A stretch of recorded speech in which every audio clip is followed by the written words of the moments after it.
Hasta la vista, baby.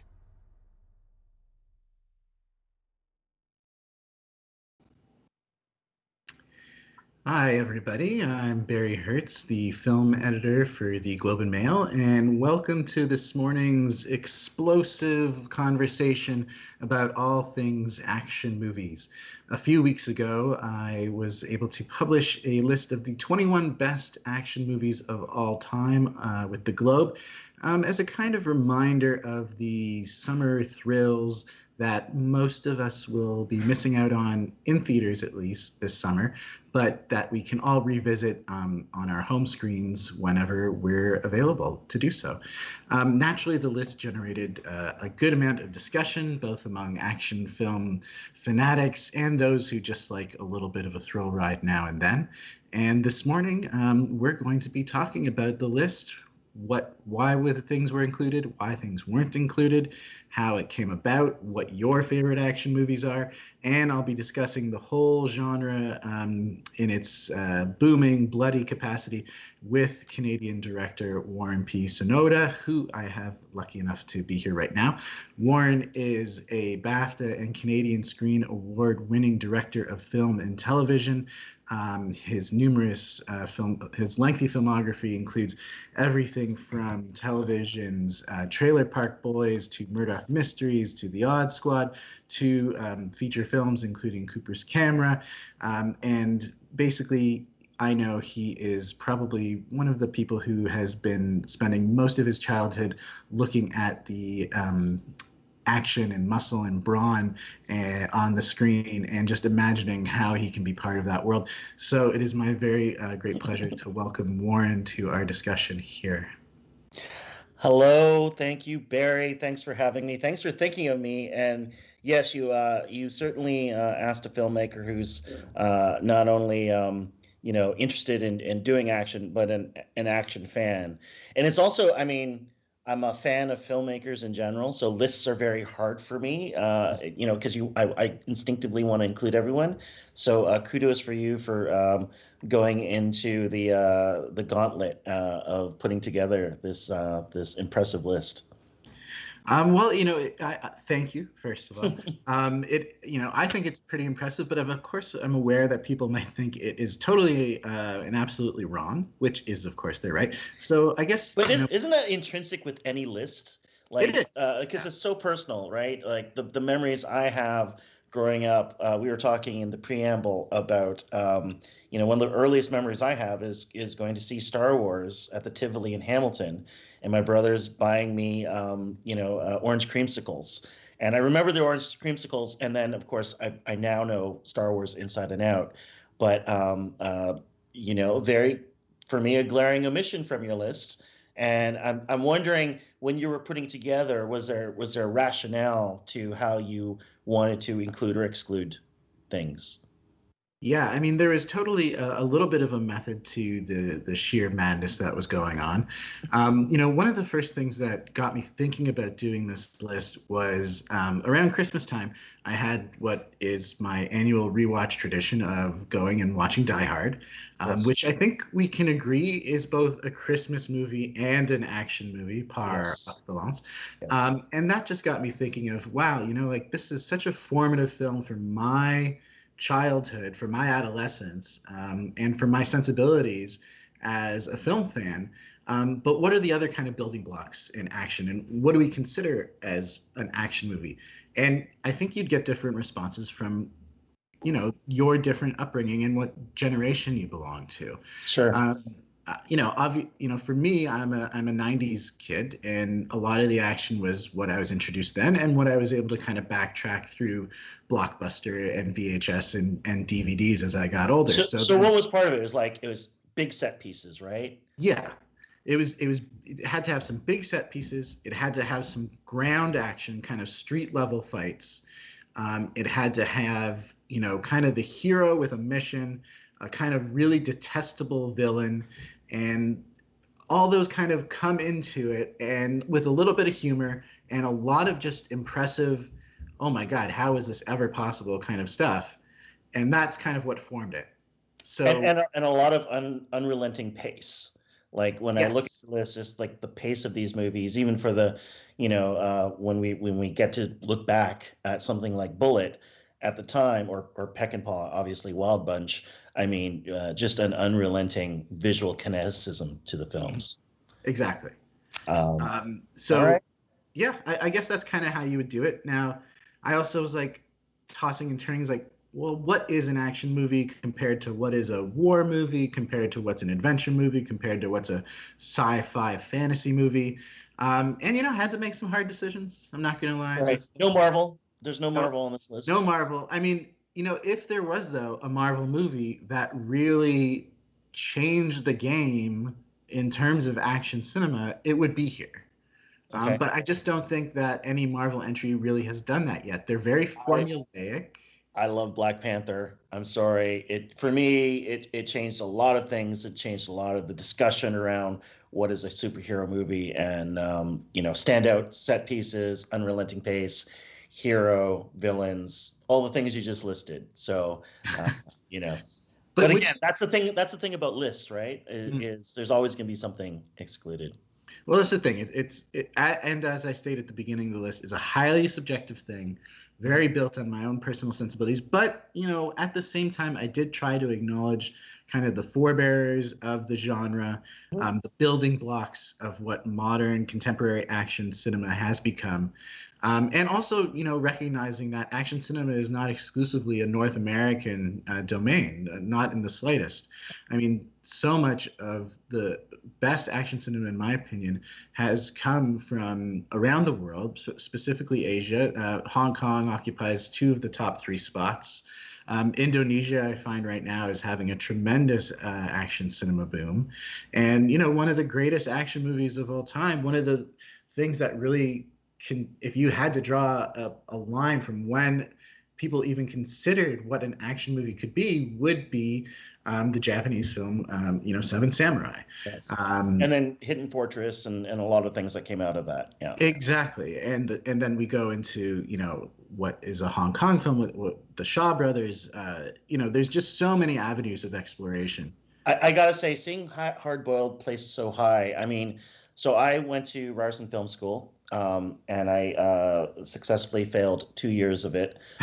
But in my second year, first year I was in in residence on Usual Street, and basically in second year, seven of us got a house on Ossington, and we called it Film Shack because four of us were film students. Alex Boothby, Brad Abraham, Marcus Moore, myself, and then Jason Jones, the actor, Marcus's brother. There's just a whole bunch of filmmakers came in and out of this house because the rent was so cheap. But we had Better Tomorrow, Bullet to the Head, Hard Boiled on repeat. I mean, just the hospital sequence alone in Hard Boiled, and Legendary. a better tomorrow. The house takedown and the restaurant scene. So yeah, I can understand how you kind of started to filter in different viewpoints and different styles, right? Because Hardboiled is a very stylized action film, and then you'll have science fiction, science fantasy. Again, still wondering if Star Wars should be in that list, but I know, I know. I'll take the Star Wars flack. I'll take it. I'll take it. I just, upon many, many, many rewatches of it, I just don't think it's quite staged in a all-timer kind of way. There are many different elements that come into Lucas's vision for Star Wars that make it an all-timer. I mean, I'm not disputing Star Wars' legacy or place in the pantheon of great, memorable movies, influential movies. But is it the best action movie? And especially if I have to give myself and again, this was a totally like self-imposed restriction of 21. But does it filter into that 21 range? I would say there's at least 21 movies that would be a better fit. Okay. That's why you're writing the list, and us fans are just out there in the Twitterverse. I saw, I went on the Twitter thread, and there are some very strong opinions out there. But I think the one thing that lists are good for is it stirs this debate, and it stirs this love for cinema that people have. And if you're voraciously defending one film over another, that means you have a connection to that movie. I noticed there's a lot of like sequels, or not, like you go Terminator 2 instead of the original Terminator, and the Batman movies, you go Dark Knight. I mean, were you just trying to pick the best movie, or was there another reasoning for those choices? That's an interesting thing that I noticed as well as I was making the list. There's like, wow, there's a lot of twos in this list. Yes. And, obviously conventional wisdom is that sequels always suck, or that they're certainly the lesser version than the original. But in these, I'm glad you picked the original Matrix. I mean, we can agree on that for sure. Yeah, I think we are all in agreement that the Matrix is the first one is the best of that trilogy, or what is going to be a quadrilogy later this year. But I think that it was really about picking what the best movie was and the best evolution of that. And the sequels here, for the most part, are very different than the original films. I don't think that you find someone who say Terminator is a similar film to Terminator 2. I feel it's a quantum leap forward, both in narrative thinking, in style, in technology, in just potential and ambition. James Cameron just took a world that was relatively small and exploded it into something that was epic. What I will say as a filmmaker, though, it's always hard being first.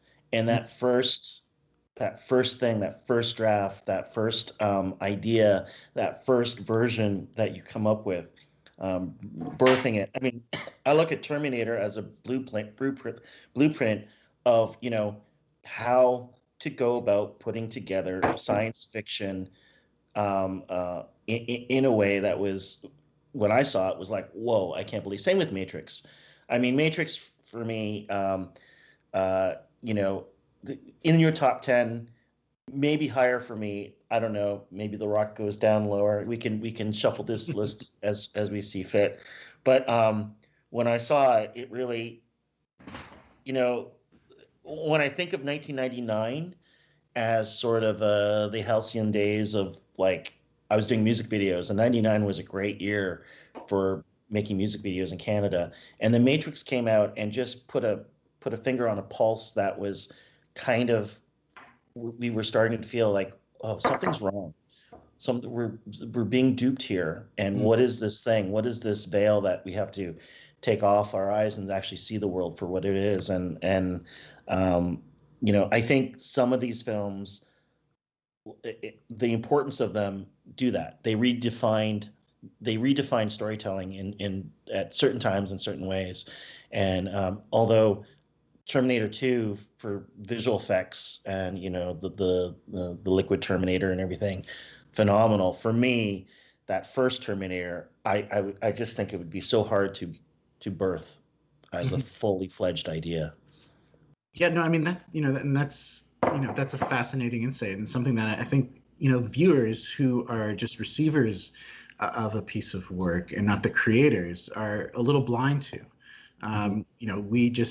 We want to have the maximum kind of entertainment enthralled experience, and oftentimes the genesis of how that gets to us is paid no mind, and we're rather ignorant of that. So you're totally right that starting from scratch is a hugely impressive feat, especially with something that already comes in with a world built like Terminator.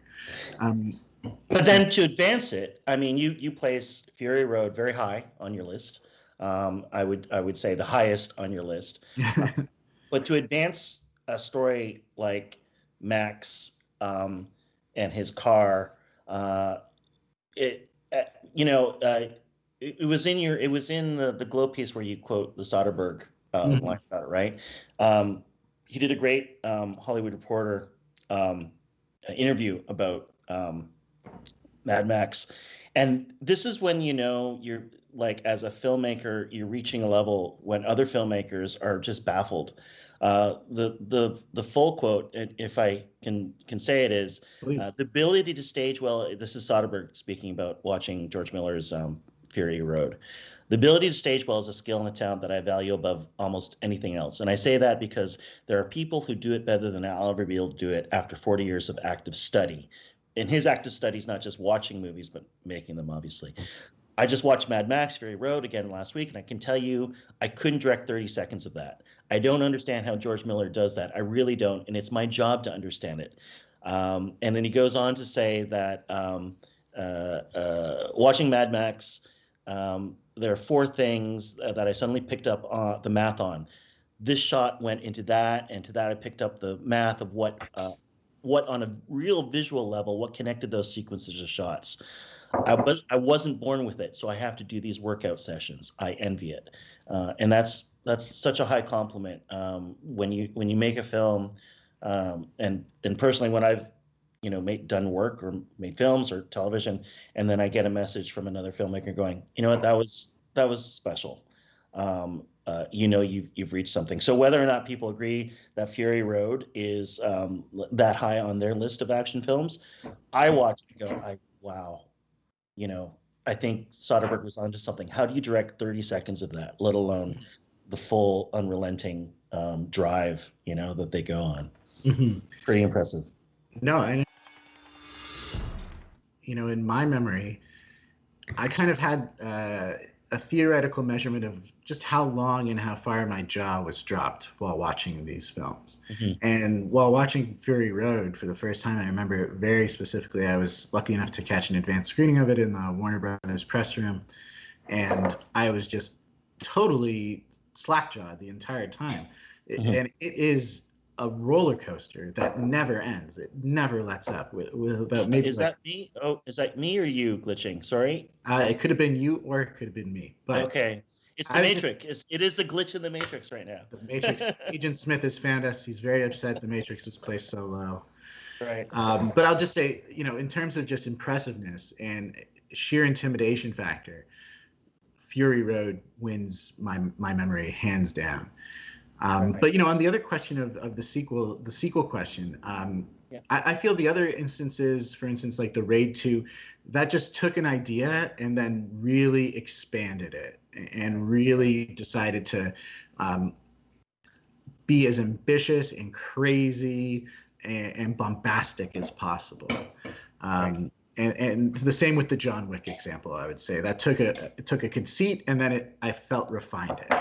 Sure. Although for me, John Wick 1 is one of those near perfect anti-hero movies.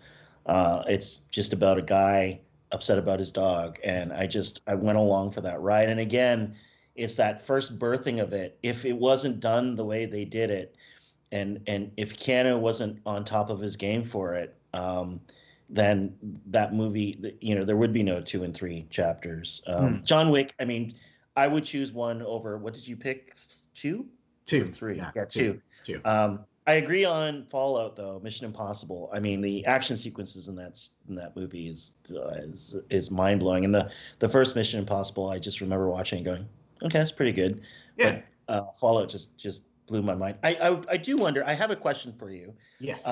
Since you do filter in some science fiction films within this action world. Where do films like Blade Runner come into play?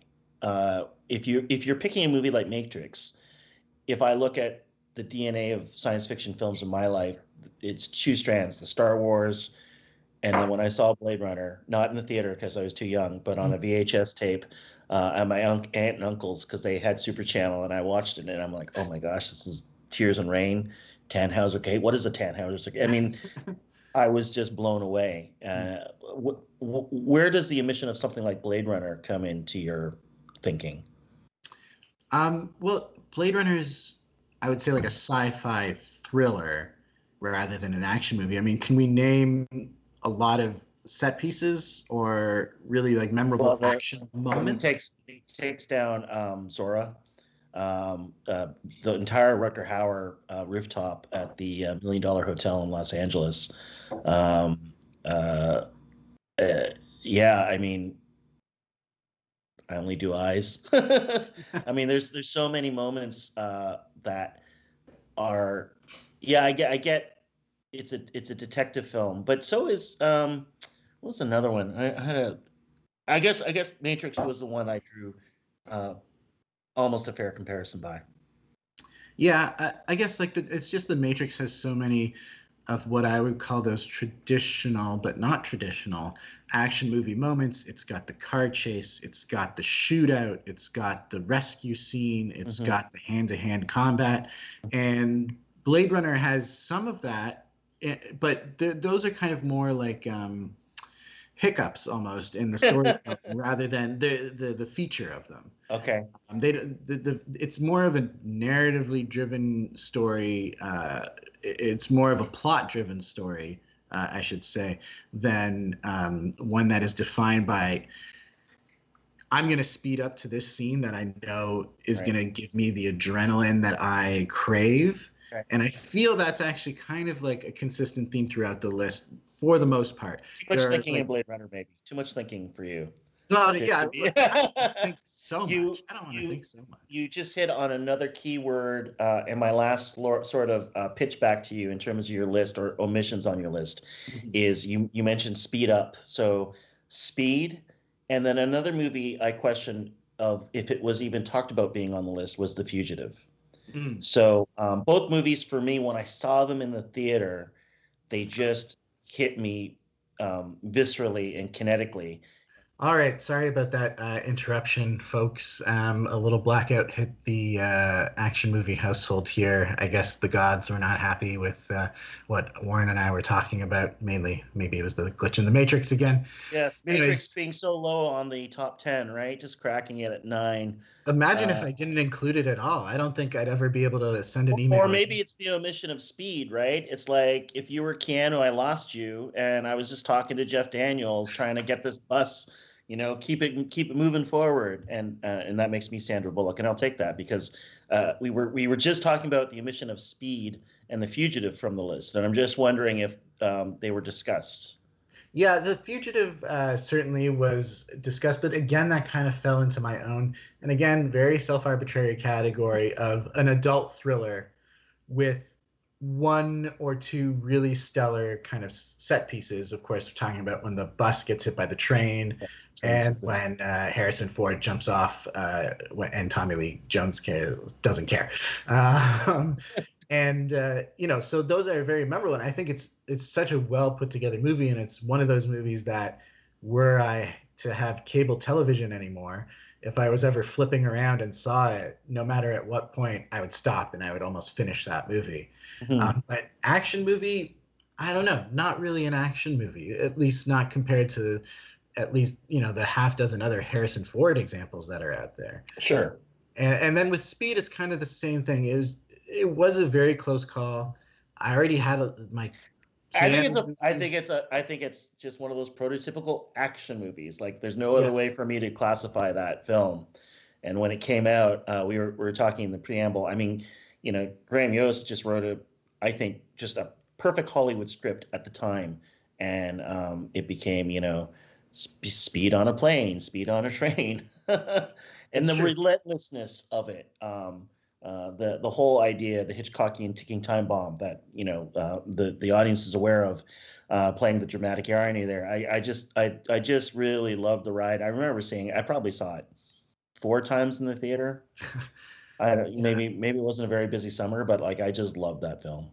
It'd be interesting to see what the competition was like that summer, but I do recall seeing it at least twice in the theater, and being very impressed by it, as I think an adolescent boy would. But have I 1994. thought about it uh, that much let- Let's recently? I don't know. let's 1994 for the viewers out there that remember that year. I don't have no idea what was Shawshank Redemption, maybe. Um, Another great action movie. um, so yeah, I mean, what has your experience been with the response to this list once it's come out? And you're doing a poll too, right? Like We you're are you're doing a poll.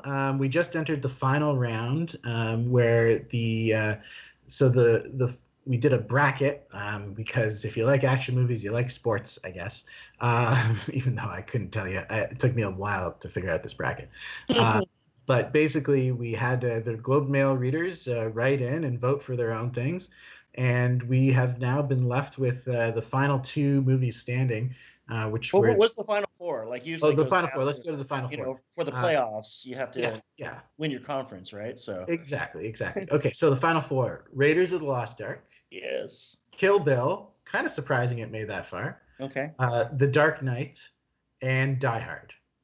Okay. And very quickly, we've eliminated Kill Bill and The Dark Knight, and we've gone to the top two, which are Raiders and Die Hard. And that checks out for me. I think it checks out. And so right now, voters are overwhelmingly in favor of, let's see, it is Raiders of the Lost Ark. Currently has 62% of the vote compared to 37% for Die Hard. Yeah. I mean, Die Hard, but they're both beloved films.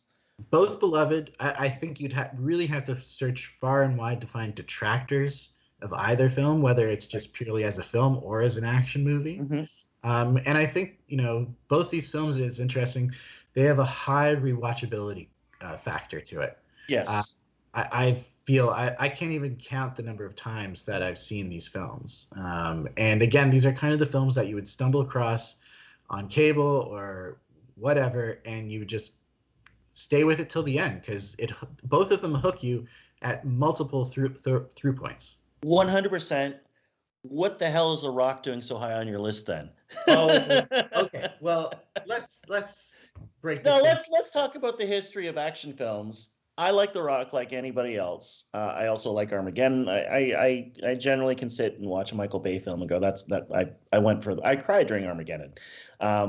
What is The Rock doing? What is it? Number 6 on your list, above Raiders, just below Die Hard.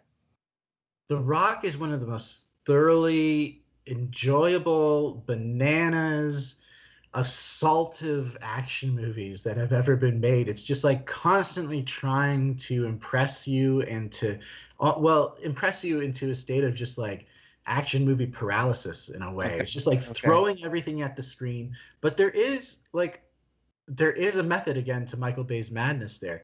And I am probably one of the biggest Michael Bay defenders, but I also recognize when he goes absolutely crazy in a bad way. I still shudder at the memory of sitting through Transformers the last night. It was just one of the worst experiences of my movie-going life. Right. But when he clicks, he really clicks. Sure. And this is just a purely entertaining film, engineered for maximum entertainment. It's one of the best cast blockbusters I can recall. Right. And everything works. Everything clicks. I feel the same way about The Core. No. Wouldn't put it on number 6 on my list of science fiction movies, but that's great. One thing I really loved about your article is you were able to sit down with some Canadian filmmakers and ask them about their views on action movies. Some of their favorite lines. Jay Baruchel said, "Yeah," from Clint Eastwood's Unforgiven. Audrey Cummings loved the Predator line.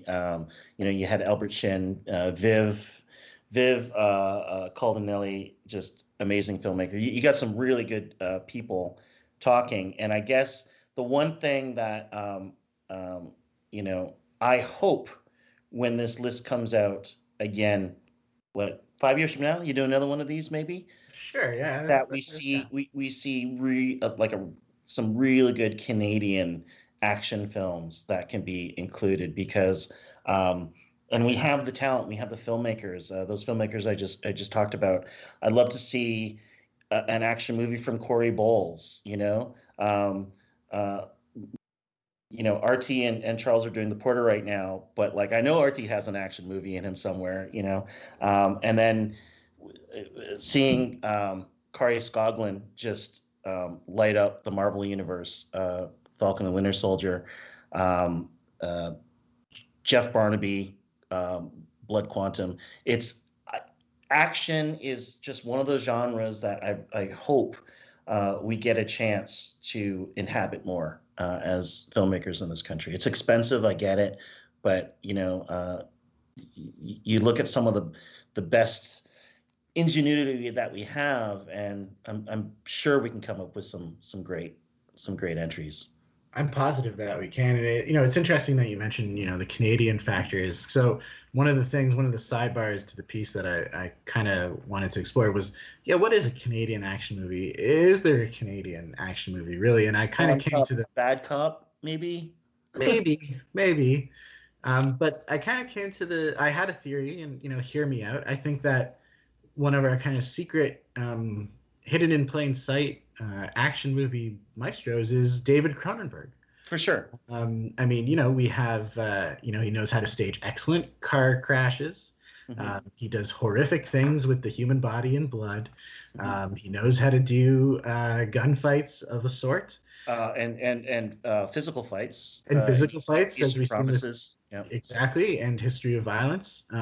So we have an action movie champion. Well, he has a family. Caitlin is incredibly talented. Brandon with possess, there is that. I think you're right. I think there's we do a lot of great horror action stuff. There's a great movie called Monster Brawl that I always love. Jesse Cook made this. There's Badsville. There's a great sort of Stand By Me meets war called I Declare War that Jason Lapierre made, which is kind of an action film with little kids playing war. And then you get into the astoundingly amazing Astron 6 and things like Manborg and Psycho Gorman. Psycho Gorman, yeah, for sure. We've been at Code 8, Jeff Chan. It's science fiction. You would probably classify it as maybe sci-fi thriller or something. Maybe, yeah. But all things point to, maybe someone making that standout Canadian action film that resonates. Mary Clement's Red Snow, fantastic action sequences in what is a war drama. It's a phenomenal film. Would love to see what some filmmakers do in a pure genre world. It'd be fascinating. I had the, I was able to make a UFC action fight film called Unrivaled. Yes. And not a great film, but I really loved putting the action sequences together. And it's something that I think you need to do to learn kinetically how to stage it and cover it and figure out what the emotional value of the fights are. That's the other thing I love about your list is high action. You have the Casino Royale listed as the Bond entry, which I loved because it's not just the parkour, which everyone remembers, but it's like the poker scene. It's like parkour poker. It's like an assault on your senses. And being a poker player myself, I quite enjoyed that. Yeah, the Bond stuff was actually, it's interesting you bring it up because that was a tough one. But I feel, you'd have to go through really the canon of the whole Bond things. And I know it's kind of it's almost like a cop-out to include the Daniel Craig stuff because that's the newer stuff, and thus, the budgets are higher, the technical know-how is higher, the sensibilities are more refined. But in terms of, again, that rewatchability factor, of Bond just racing through that Madagascar construction site and the whole Venice destruction at the end, it's just one of the most purely pleasurable and thrilling Bond films. So I would love to see someone like Jeff Barnaby take the Bond budget and tell his story at that level. Blood Quantum, one of the most thrilling movies I've seen in the last decade, and when you think of action sequences, we're able here to create these things at a very high level, and it's like, why aren't there more entries in the oeuvre? And I can't wait to see more. I think there'll be some filmmakers coming out with interesting, fun stuff. Well, I hope so, and I hope because one of my kind of concerns about the future of the action movie is to make sure it doesn't get even more homogenized.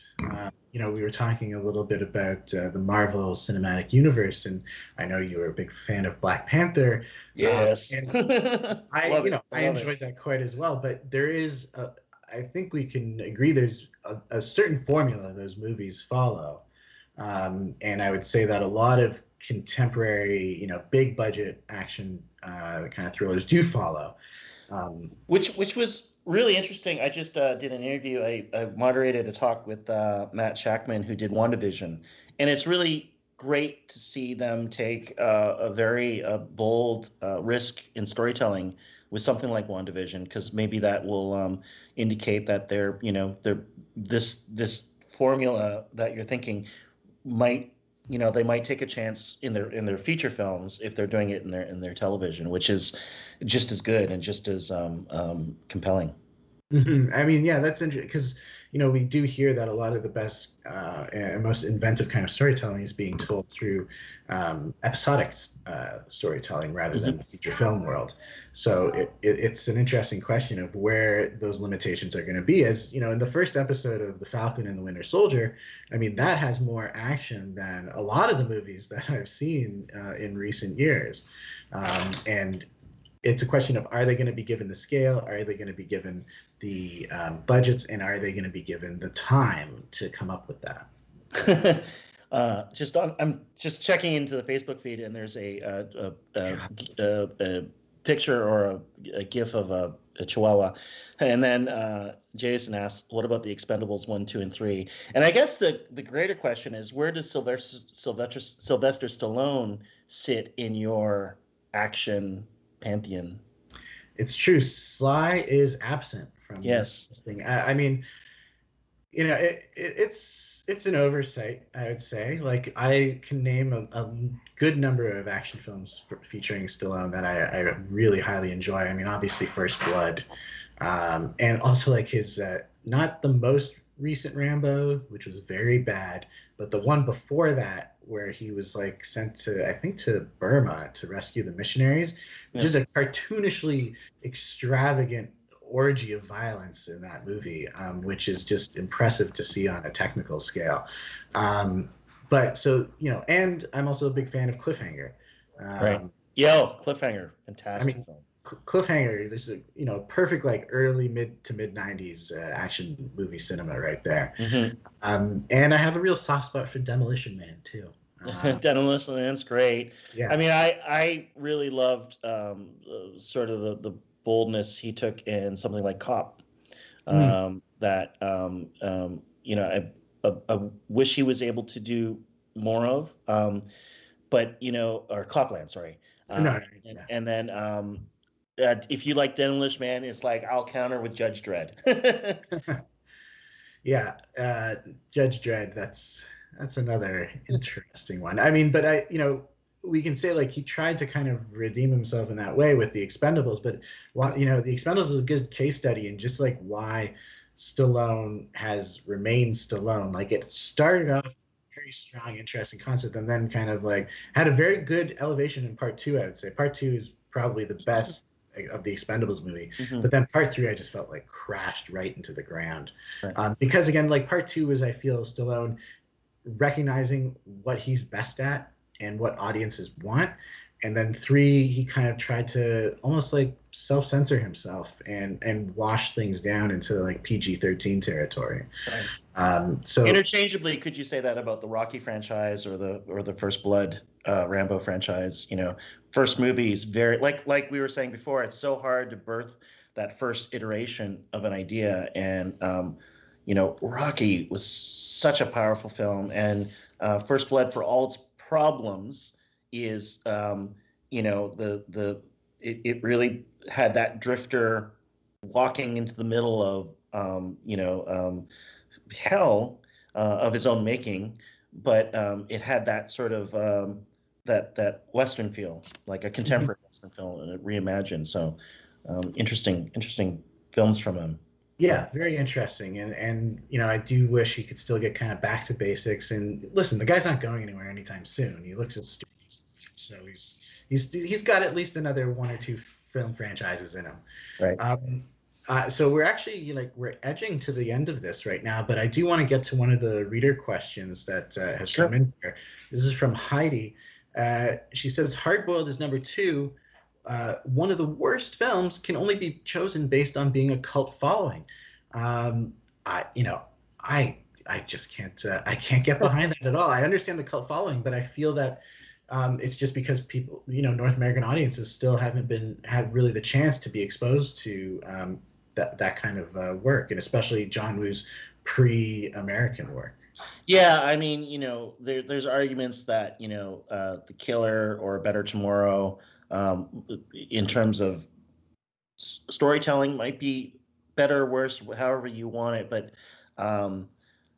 I go back to Film Shack, second year Ryerson, 7 film people sitting around a VHS, old tube TV, watching Hardboiled and playing on repeat the oneer, the tracking shot, and the fact that they go into an elevator, the doors close, the doors open, and they're on a completely different level. It's something that I think, if you're thinking iconic and certainly the sequences in Better Tomorrow and Killer are good, but they're not, to me, they're not that moment in Hardboiled.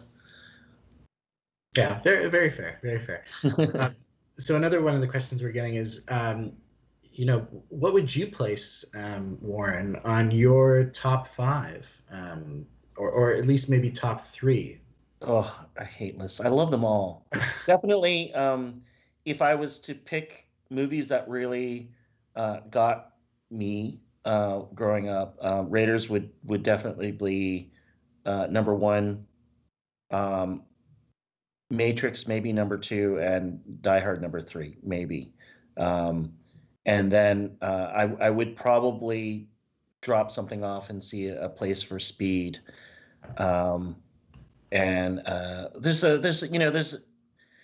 there's a couple of other films that I think are interesting, and I kind of would classify them as action. And you'd probably like, I look at a movie like Into the Spider-Verse, and it's an action movie to me. Spider-Man is an action hero, more so than if you have Dark Knight, then why not a Spider-Man? And I just love. I remember just loving Into the Spider-Verse to the point where it's like, this is something very special. And I would argue to see that. I would argue to see a Blade Runner. Maybe you won me over with Fugitive, being more of an adult crime thriller.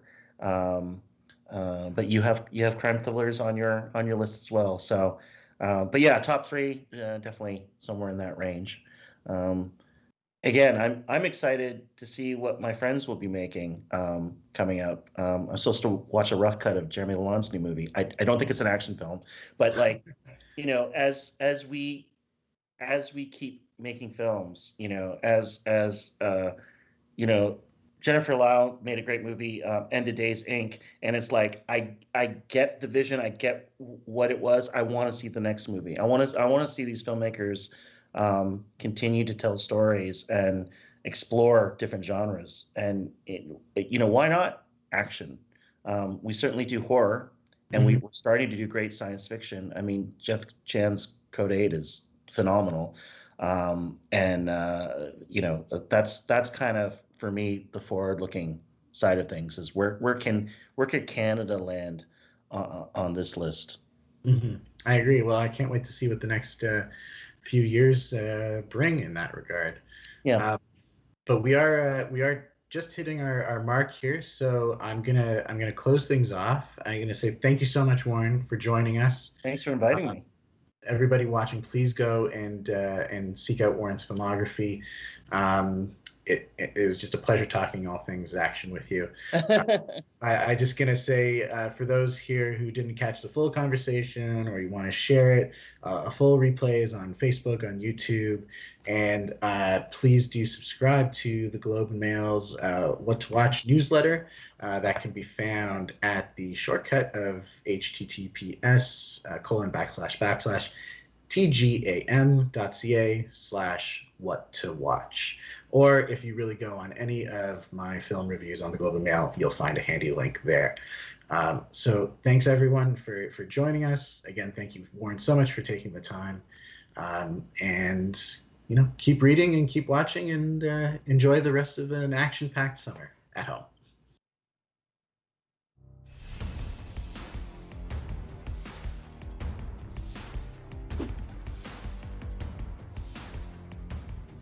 Nothing is harder than Clint Eastwood in Unforgiven in the climax, right before he blows Gene Hackman away. He literally just says, yeah. And it's a response to, Hackman saying, I'll see you in hell, William Money. And this one is from Predator, and it's... If it bleeds, we can kill it. That was one of my favorites. It really stuck with me. There's one that's very recent, a couple years ago, in a Ugandan action movie called Bad Black, made for no money. And the scene is a doctor, and he has this big Gatling gun, and he's just mowing the gang down. And as he does, the narrator of the movie, because it's a Ugandan action movie, and so it needs to have a Ugandan narrator explaining everything, this narrator exclaims, "This doctor needs borders." Got a standing ovation mid-movie for that line. I memorized both Pulp Fiction and Forrest Gump as a child. And so on long road trips, I would just recite them, like from beginning to end, playing all the parts. Yeah, I was a weird kid. The first real interaction with the aliens. And what I love about it is, it's that how Cameron kind of develops these characters, these Marines, and you think these are the people that are going to be there, for the rest of the movie. And then when you have your first interaction with the aliens, from you've got movement. Let's rock! The aliens come out, and at least 2/3 of them are wiped out in a minute. The botched robbery shootout in Heat. Yeah, and the tracking shot hallway scene in Old Boy. The kind of sequenciness of them is kind of buried, and the choreography is kind of buried. I don't know if I'm allowed to cheat, but my favorite action scene, my very first foray into filmmaking was, back when it was still tape-to-tape editing. I would take all the training sequences in all the Rocky films, from 1 to 5 at the time, and then I would make a mix of all of them back to back to back to back. Because really, when you're a kid, you see the movie once, but then you just really want to see the boxing match and the training sequence that leads up to it. Indiana Jones, Temple of Doom, the whole opening sequence. All hell breaks loose in the nightclub, and he's searching for the vial to the antidote to the poison he just took, and she's looking for this gigantic diamond, and they're crawling around while this big fight sequence is happening. Then they got the big car sequence, and then they end up in a plane, and then they end up jumping out of the plane with this inflatable boat.